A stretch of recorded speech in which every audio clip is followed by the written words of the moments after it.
Well students, generally हमारा आज का टॉपिक है mass and weight, class 9th NCERT gravitational science हमारा चल रहा है। ग्रेविटेशनल चैप्टर का नाम है। बहुत ही अच्छी तरीके से हमने हर एक चीज को कवर किया है एंड समझा भी अच्छी तरीके से। अगर आपने पिछले वीडियोस को नहीं देखा तो जाके आप देख लीजिएगा।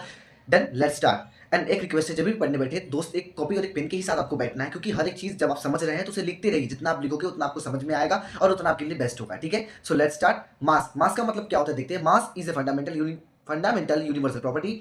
मास क्या है? फंडामेंटल है। फंडामेंटल मतलब एक यूनिवर्सल प्रॉपर्टी है, यूनिवर्स की प्रॉपर्टी है। ठीक है, तो इसका डेफिनेशन देखते हैं क्या है। Mass is amount of matter present in a body. Mass का मतलब होता है अमाउंट ऑफ मैटर। अब मैटर का मतलब क्या होता है, हमने केमिस्ट्री में चैप्टर नंबर 1 में बहुत अच्छी तरीके से पढ़ा था। अगर आपने नहीं पढ़ा तो प्लीज जाके देख लीजिएगा। तो इसका मतलब यही है, अमाउंट ऑफ मैटर, कितना अमाउंट प्रेजेंट है बॉडी में, उसको हम कहते हैं मास। अब मास क्या है? स्केलर क्वांटिटी है। स्केलर क्वांटिटी का मतलब मैंने बहुत अच्छी तरीके से बताया है। जो मैग्नीट्यूड दे, डायरेक्शन ना दे, उसे कहते हैं स्केलर क्वांटिटी। ठीक है, ऐसा यूनिट ऑफ मास क्या है?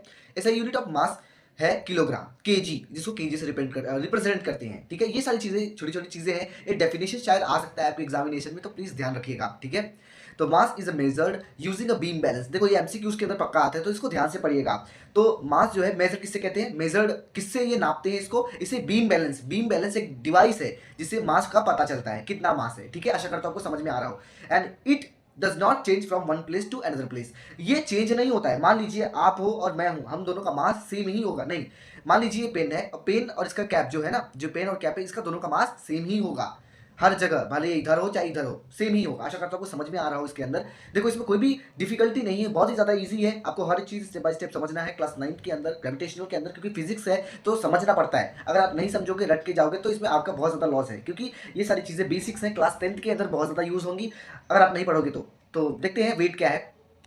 देन दोस्त, वेट का मतलब क्या है देखते हैं। Weight is a not fundamental, it is a value depends on circumstance in the universe. देखो ये फंडामेंटल प्रॉपर्टी नहीं है, यानी यूनिवर्स में इसकी वैल्यू जो वेट का होता है वो अलग अलग होता है। क्यों होता है देखते हैं इसके डेफिनेशन पे।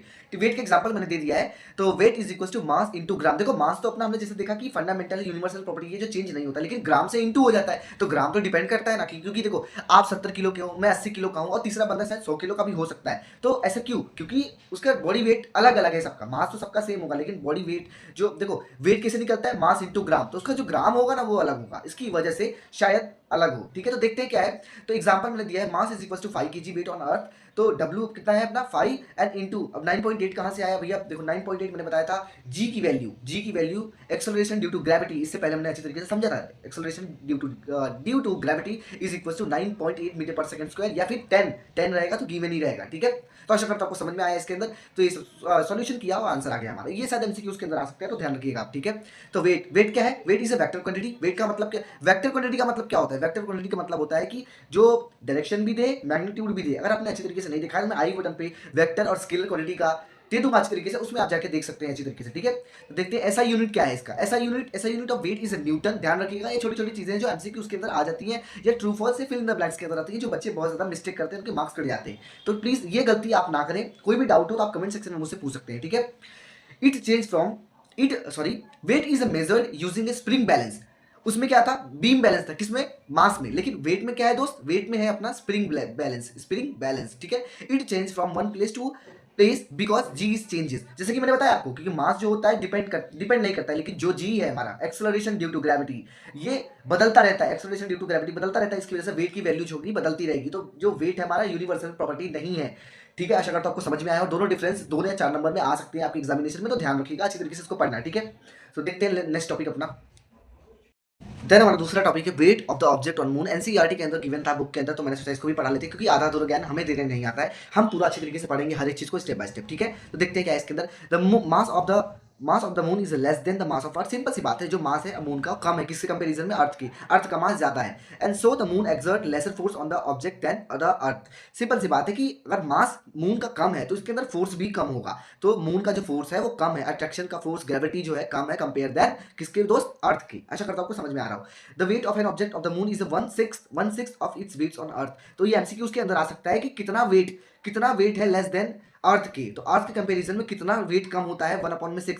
देखो मान लीजिए 1/6 वेट कम होता है मून में। तो ये ध्यान रखिएगा आप, ये आ सकता है आपके एग्जामिनेशन में एमसीक्यूज में। ठीक है, तो ध्यान रखिएगा आप। इसमें आपको हर एक चीज स्टेप बाय स्टेप रटना तो नहीं है, समझना है। कुछ चीजें होंगी जो रटना होगा। फिजिक्स के अंदर तो सब कुछ समझना होता है, लेकिन कभी कभी हो जाता है कुछ रटने के लिए, तो इसको रट लेना 1/6। ठीक है, देन इसको देखते हैं हम क्या है। The weight of an object on the earth is the force जो भी वेट है ऑब्जेक्ट का अर्थ पे, वो फोर्स अट्रैक्ट करेगा उतना ही अर्थ को। अट्रैक्शन मतलब कि सिंपल सी बात है, अगर वेट कोई 50 किलो है जिसका अर्थ पे, तो वो उतने ही जल्दी अट्रैक्ट होगा। ठीक है, सिंपल सी बात है। और वही मून पे, जो मून का वेट है उतने ही, जैसे मान लीजिए एग्जांपल के थ्रू मैं बताना चाहूंगा, जो यहाँ पे आप 50 किलो का इंसान है ना, यहाँ वेट बहुत ज्यादा वेट है कहाँ पे, अर्थ पे, तो 50 किलो का वो जल्दी अट्रैक्ट होगा। लेकिन कंपेयर देन हमारा मून में जो होगा वो जल्दी अट्रैक्ट नहीं होगा, क्योंकि ग्रेविटेशनल फोर्स उतना नहीं है कहाँ पे, मून में। सिंपल सी बात थी, यही कहने का अर्थ था ये।